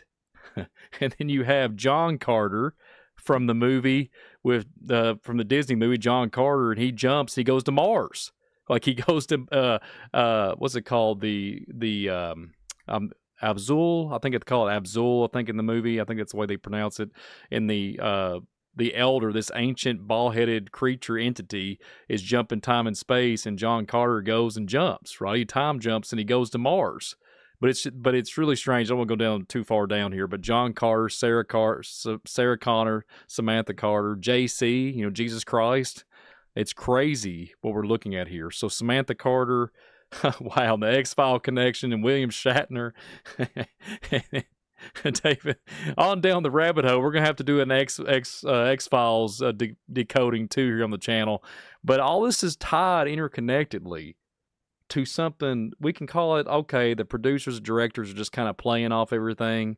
But David, I think it's interconnected some shape or form. I think they're literally giving you bits and pieces of crumbs to literally tell you, hey, this is predictive programming, but hey, this is a kind of a reality to our existence of what's really going on here. And I think that's why I was saying earlier with Mrs. Luna talking about read the book of Enoch, because everything we just disclosed here and showed here tonight is literally like in the book of Enoch. It's a lot. It's a big read. It's a lot of chapters, but everything that we've talked about tonight pretty much sums it up in Enoch. So. Yeah, it really does. Yeah, no doubt about it. And it's just really, really neat to see the way that they package this. And a lot of times, I think they're shooting above their own pay grade. I think a lot of this is intentional with the producer, the director, and the writer. They know what they're doing. But a lot of it, I think they even weave in that's above it's spiritual leading that is not from the good, but it is something that they're not even totally aware of that's compelling them to do and say the things that they do. And in the SG1 series also, the main character loses his son, and it emphasizes of the sadness that this man had for losing his son. And of course, why would they write that into the script? Well, the spiritual parallels and overtones to this are endless. They are so endless and so intricate that they certainly compel me to believe that we are looking at a documentary. Now, this next slide, which, a picture's worth 1,000 words. And in this photo from the movie, we have here the Stargate, and it's pictured in the midst of the standing stones. And of course, immediately, what comes to our mind, number one would be Stonehenge. And to those of us that have looked a little deeper, the Ring of Brogard. And this sets not only do they set themselves within the realm of the predictive programming science fiction genre, but they set themselves within the ancient history of megalithic monuments and the long, long history that we have just begun to peel back. And there are so many things that are so voluminous that I believe that, to me, this is just a real blessing to me. And I think that the folks that stick with us, you're going to see that, well, yeah, there's something here because there obviously is. Absolutely, David. And I want to say I apologize. I mishapped on the slide, and guess what? I'm going to plug it in here because I actually have a lot to talk about with that. I'm going to plug it in and make sure I can show it to you guys. I showed the wrong slide, David. Guess what? Guess what, everybody? I'm human. Hello. And so yeah, I got it here.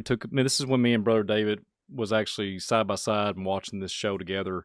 The Ring of Brogard, Brother David, I've looked at that, and I've looked at the cosmological stance. And if we look at the chevrons, and a lot of people that's not, that doesn't know about the Stargate series, they use with the Stargate coordinates, it's constellations. Okay, it's constellations, and it's synchronization with harmonization.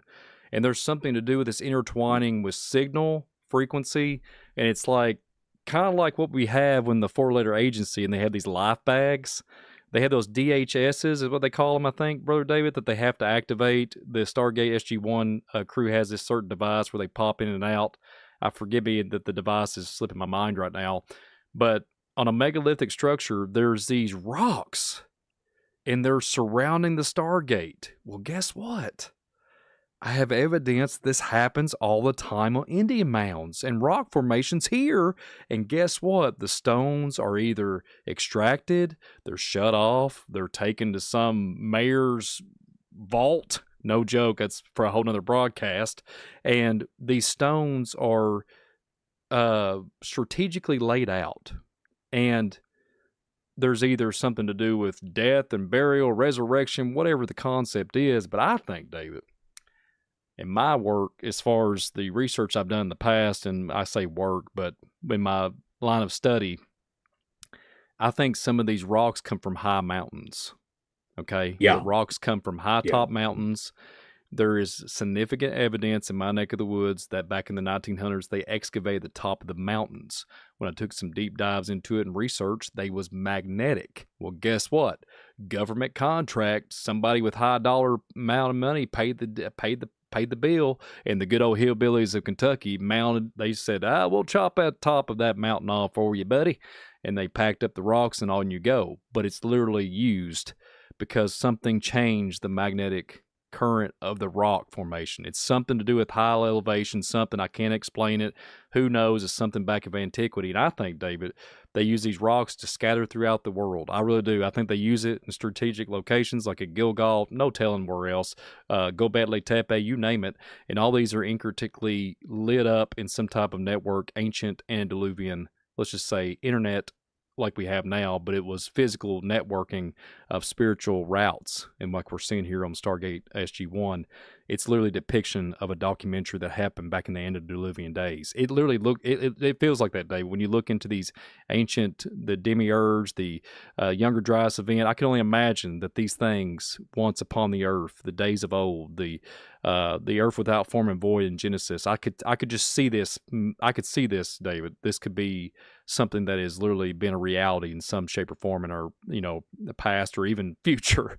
But I really do think Stonehenge, all these locations all over the earth, megalithic structures, rock shelters, they have one thing in common, and they're burying something. They all are burying something. They're hiding something.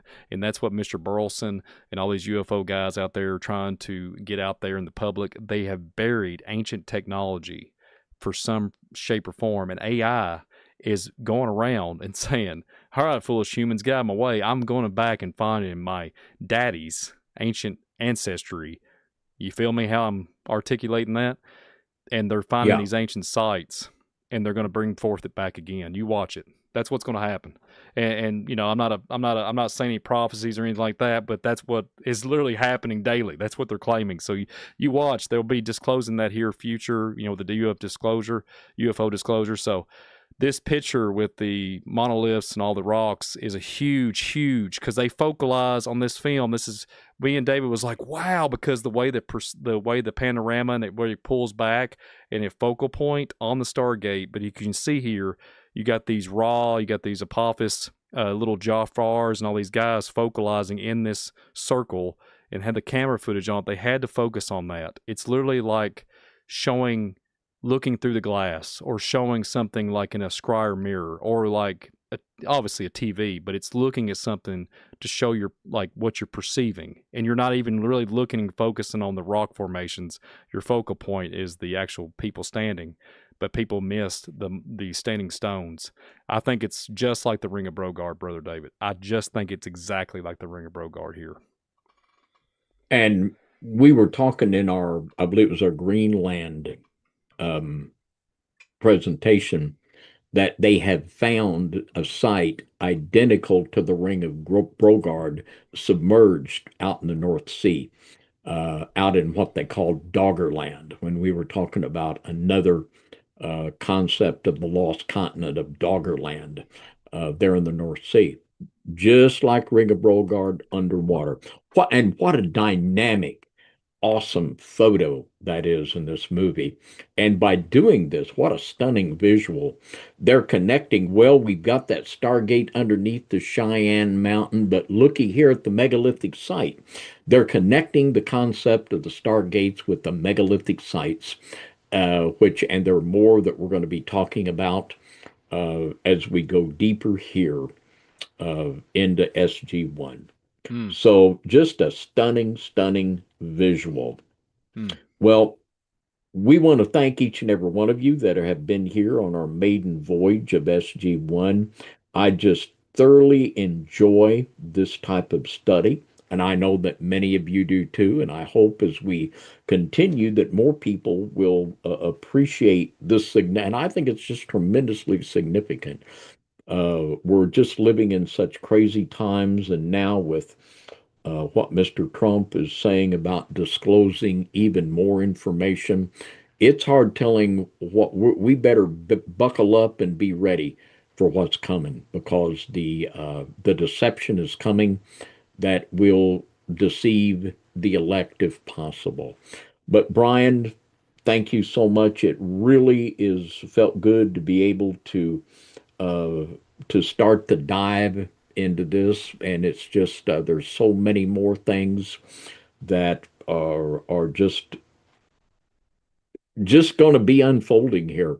So, Brian, thank you so much. And any final thoughts here about this broadcast tonight and where this series is going to go? Well, speaking of where it's going to go, we've been focalizing on this Cheyenne Mountain, but on this SG1 series, there's another Stargate, and it's a place that's well known, and it's ice. Okay, it's a lot of ice around it. So, speaking Yeah. of burial sites, there's an ancient site where there's a treaty for all nations go, and they sit there and have a cup of coffee and a smile as they have to respect the treaty. But when they leave that icy place, snowy Arctic weather, they go back to war and act like tribal barbarians. So when they go down there, though, they got the ancient tech. But yeah, on Stargate SG1, speaking of Enoch, it reminds me, bro, David, of the book of Enoch, and Enoch taken to a cold, icy place, where that's where he was walking to. It's kind of interesting, kind of strange.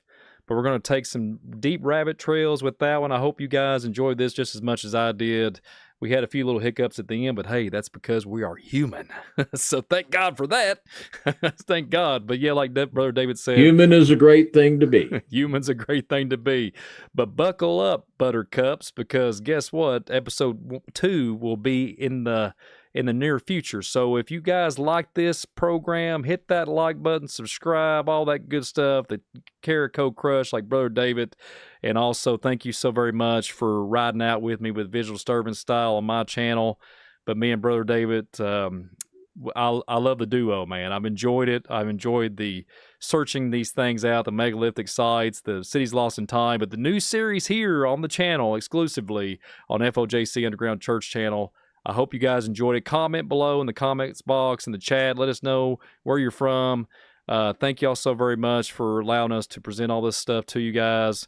And I hope y'all got something out of it, because I love when me and Brother David start chiming in and talking about all these random conspiracies and then factual stuff about Stargates in the documentary that we're here presenting. But I can't wait for episode 2. And I will say this.